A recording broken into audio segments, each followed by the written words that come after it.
دنیا میں بہت سارے خیر کے کام ہیں جن سے اللہ تعالیٰ راضی ہوتا ہے، بہت سارے خیر کے کام ہیں، لیکن ان خیر کے کاموں میں ایک خیر کا بہت بڑا کام یہ ہے کہ اگر کوئی شخص بھوکا ہو تو اسے کھانا کھلایا جائے۔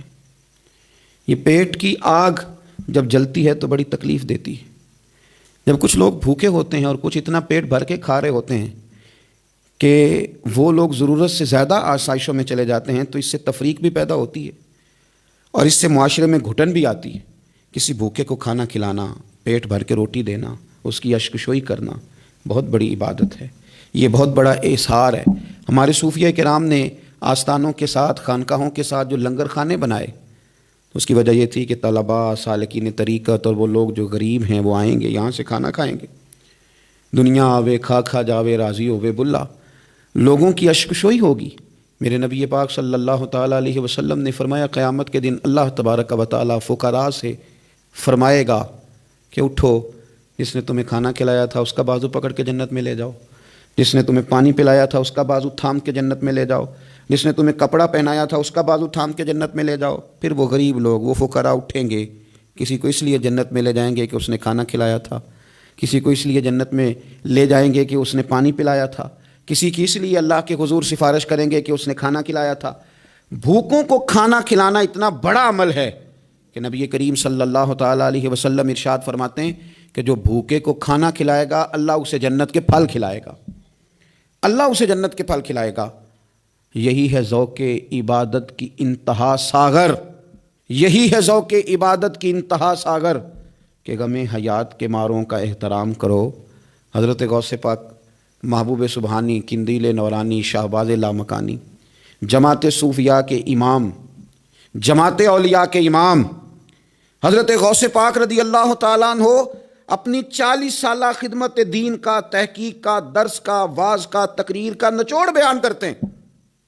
صوفیاء کو ماننے والے، عقیدت رکھنے والے، مرید ہونے والے، غوث پاک کی 11ویں دینے والے، ان کے نام کے تذکرے کرنے والے سنیں۔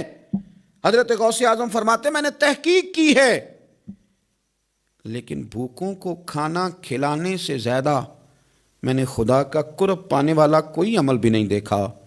فرماتے لوگوں اگر میرے پاس کل دنیا کے خزانے آ جائیں، غوث اعظم جیلانی فرماتے ہیں میرے پاس اگر کل دنیا کے خزانے آ جائیں میں سارے ہی بھوکوں کو کھانا کھلانے میں صرف کر دوں گا۔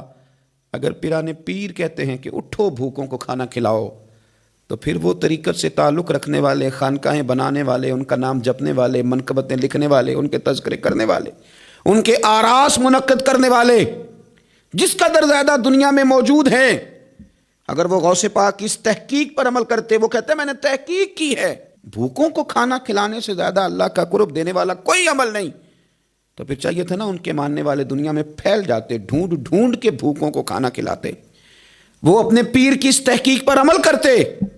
اور اگر یہ لوگ میدان عمل میں نکل آتے تو کیا کوئی بھوکا بچتا؟ جتنی تعداد میں غوث اعظم کے ماننے والے ہیں، اگر وہ کھانا کھلانے پہ نکل آتے تو کیا کوئی ماں رات کو اس لیے روتی کہ اس کے بچے نے روٹی نہیں کھائی؟ کیا کوئی باپ اس لیے تڑپتا کہ اس کے بچے نے روٹی نہیں کھائی؟ کیا ایسا ہوتا تھا کہ بڑے بڑے ہوٹلوں کے دروازوں پر لوگ کہتے کہ ایک روٹی مجھے بھی مل جائے؟ لیکن ہم نے اپنے بزرگوں کا نام تو جپا، ان کی تعلیمات نہ سمجھ سکے۔ غوث اعظم رضی اللہ تعالیٰ عنہ فرماتے ہیں لوگوں میں نے تحقیق کی ہے، تحقیق کی ہے، تحقیق کی ہے، تمام اعمال کی تحقیق کی ہے، لیکن بھوکوں کو کھانا کھلانے سے بہتر مجھے کوئی عمل نظر نہیں آیا۔ میرے پاس اگر کل دنیا کے خزانے آ جائیں تو بھوکوں کو کھانا کھلانے پہ لگا دوں گا۔ یہی ہے ذوق عبادت کی انتہا ساغر کہ غم حیات کے ماروں کا احترام کرو۔ آخر دعوایا ان الحمدللہ رب العالمین۔